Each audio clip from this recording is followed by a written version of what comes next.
aso ka, ano ang magiging lahi mo? Aso. So ngayong araw po nakahanda na kami dito ngayon ng pamilya ko para sa pang-8 mission ko. Yeah! At ito boy, hindi na to basta mission natin. Kasi boy, sobrang excited ko dito kasi di ba sabi ko nga sa inyo, yung mga nangyayari sa mission natin hango sa karanasan natin. Tama. Boy, kung yung mga mission natin noon, mga tao, kakilala, hindi kakilala, pamilya natin. Ngayon boy, ang mission natin, hindi ito tao. Ito boy, yung mga man's best friend o yung mga fur babies na. Hindi naman kumbaga, kailangan sakupin natin lahat sa mission na to. Tama. Siyempre, alalahanin din natin yan dahil ang mga puppies natin, yung mga cats natin, at iba pang mga hayop, isa din yan sa mga bumubuo ng pagkatao natin. Tama.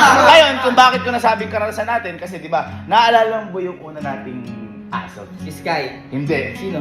Yung unang-una pa. Si Twinkle. Si Twinkle. Twinkle. Ay, alam mo, hindi nyo kilala. Ikaw, bata ka pa noon. Yun, yung aso namin na yun. Sobrang alaga ni Papa yun. Tapos, mas mabango pa yung kaya sa amin. Ayun, boy. Oo, saglit lang namin nakasama yun kasi habang nasa tricycle siya, hawak ni Papa tumalon. Ngayon, nasagasaan yun.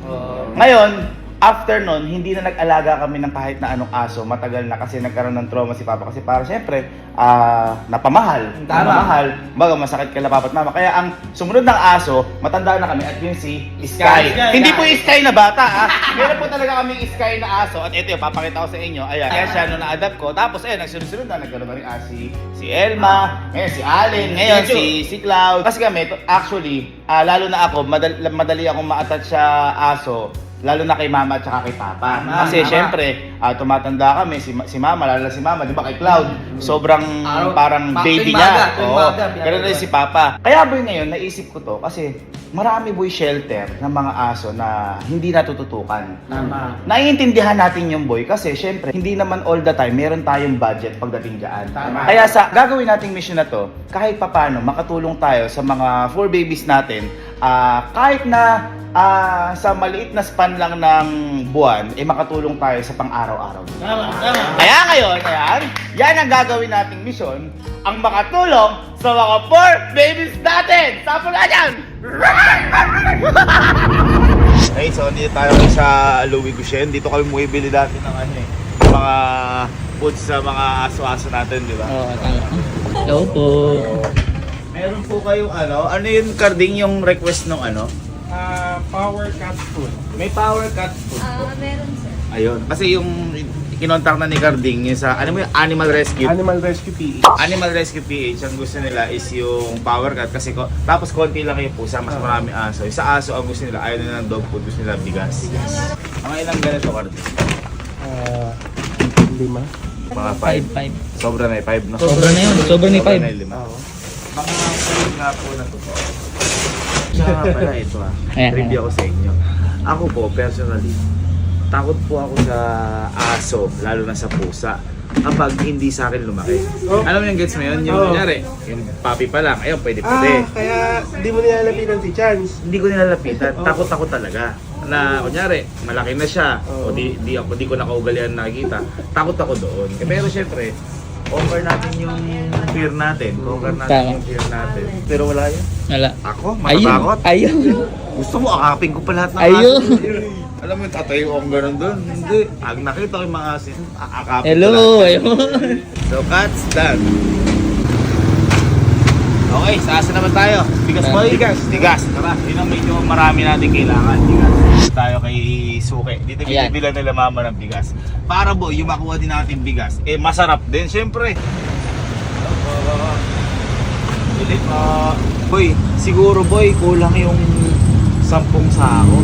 Siguro gawin natin. Kulang yun. 20. Oo, 20. No? Parang meron po kayong mga 20 sako.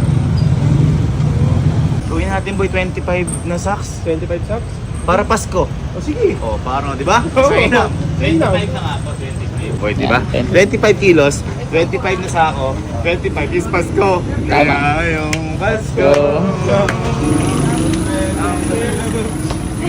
Makisama yun. Ang bago.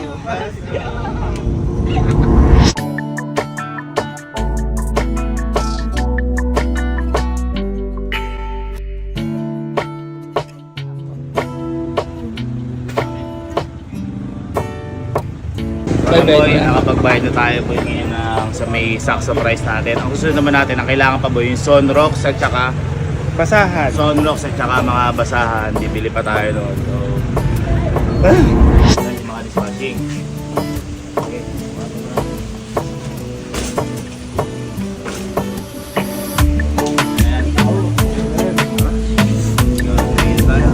Bye. Feeling ko kulang yung mga anabil natin sa sabon, kaya bibili pa tayo dito. Dito sa Bulacan, marami kasing sabunan. Oo, ayan. Hilera. Parang bulto-bulto. Opo. Pero magkano yung basahan? Ay, ito. Isa pong ganyan. Ay, dami. Kahit 10 na pong ganito. Apo. Diba? Oo, diba? Di na kukulangin yan.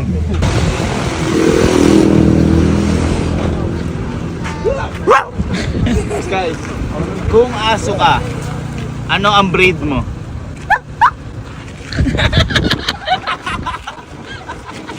Kung aso ka, ano ang breed mo? Ha? Kung aso ka, ano ang magiging breed mo? Ha? Lahi. Kung aso ka, ano ang magiging lahi mo? Yung aso. Tama. So, umuulan dito at malapit na kami sa may Animal Rescue PH daan. Ayan. Medyo masikip lang. Pero di namin alam po dito talaga. Ayun, ito. Makapunta na kami sa Pararoonan. Ay, yun, ang dami. Ang daming dogs. Ayun o. Ang dami. Ang dami. Ang dami. Ano po rin puti? Wow. Ang sarap sa feeling. Yan yung sinasabi ko sa inyo guys. May mga hindi tayo nalalaman na may kailangan pala ng mission natin.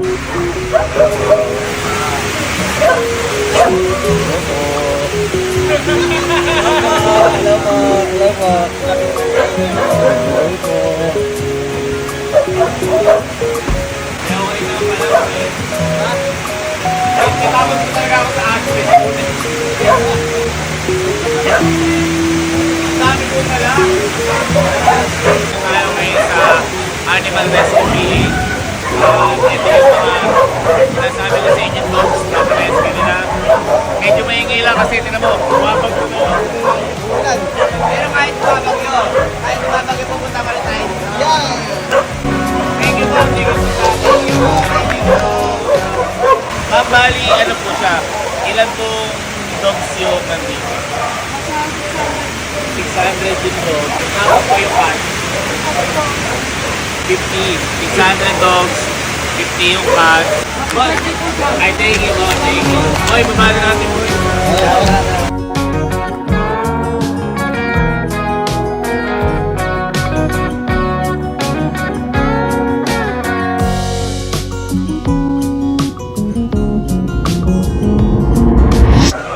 Ito, ano pangalan ito mo?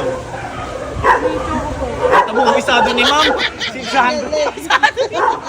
Ayan, so again, andito po kami sa Animal Rescue PH. At ito po yung napili namin dahil kalugar din po namin sila ma'am, which is San Miguel, Bulacan. Lumaki din po kami dito.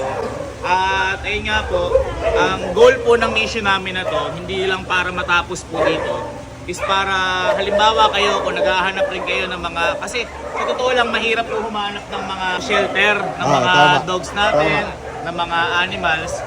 Pwede po kayo dito sa San Miguel, Bulacan, Animal Rescue PH. Kontakin nyo lang po, may Facebook page sila madam, kasi yung binigay po namin na to, sa mission namin na to, sigurado saglit lang po ito sa dami ng mga aso po na nandito. At saka ang kagandahan po dito, ngayon lang ako nakakita ng, kasi di ba meron kasi ma'am na ano eh, nyari kami ma'am, ako hindi ma'am ako magaling noon mag-alaga, natutulungan ko lang mama. Isa lang ang aso namin pero yung buong bahay namin ang umiihi. Parang dito wala. Wala. Sobrang ano dito, sobrang linis ng pamamalaga. At saka mamang nagtataka ako, bakit lahat sila parang tame? Parang hindi sila yung nagwa-wild. Parang kalmado lang. Kaya kami hindi naman kami kilala dito, ganyan. Pero yung iba nga kasi, may iba dito, bawal pang hawakan dahil sinabi ni ma'am, traumatized pa. Diba, may mga ganun kasi nare-rescue sila, madam. Diba, ibinigay sa aking example nga ni ma'am, yung ano yung ma'am, yung Isa po kanina na bulag ko yung mata. pinukpok sa ulo. So, syempre, traumatized siya. Ma'am, kaya ma'am, maraming salamat. Thank you so much po. Sa inyo dahil po sa vlog niyo, marami pong nainggan nyo na hindi na po malakit ng mga aso. Ayun, yan po. Saka po marami po may-inspire. Kasi po, dahil po kasi sa mga sa Pilipinas na pinakabayaan lang. Yun. Tsaka yung iba dyan, sabi ko nga sa inyo, hindi dapat pangregalo ang mga fur babies natin. Hindi dapat yan ginagawang regalo lang. Kasi dapat obligasyon yan. Hindi yan, di ba ma'am? Lifetime, lifetime obligation ng mga aso kasi parang tayo din yan, pamilya din natin yan. At saka guys, ayun, kung gusto nyo or dedikado na talaga kayo na mag-adapt, pwede rin ma'am dito, tama po.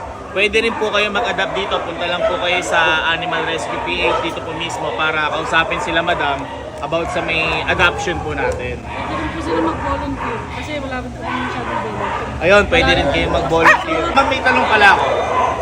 Di ba ma'am usually, dog food talaga? Bakit ma'am rice ang mas napili niyo?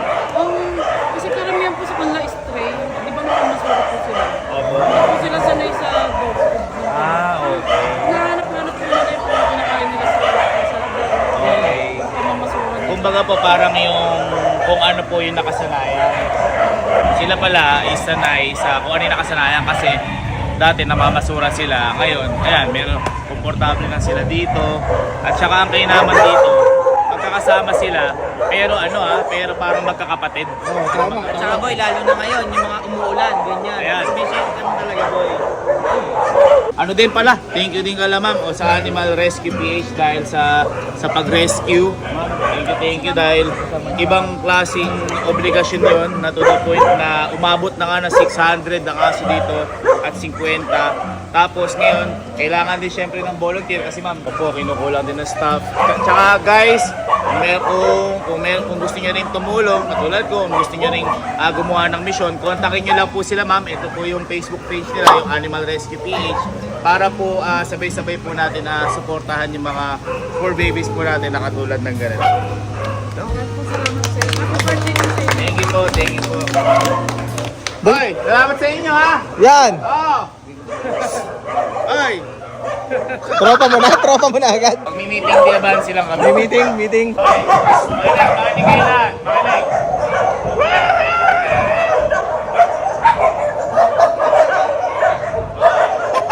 Umagri!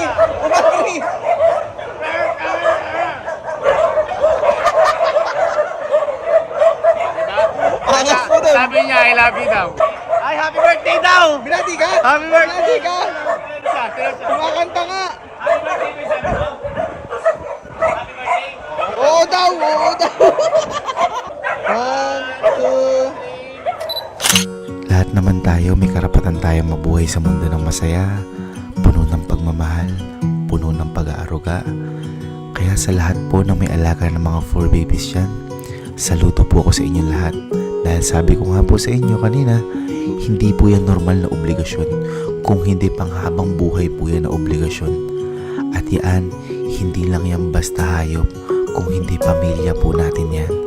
Kaya maraming salamat po sa pagmamahal na ibinibigay niyo po sa mga fur babies natin.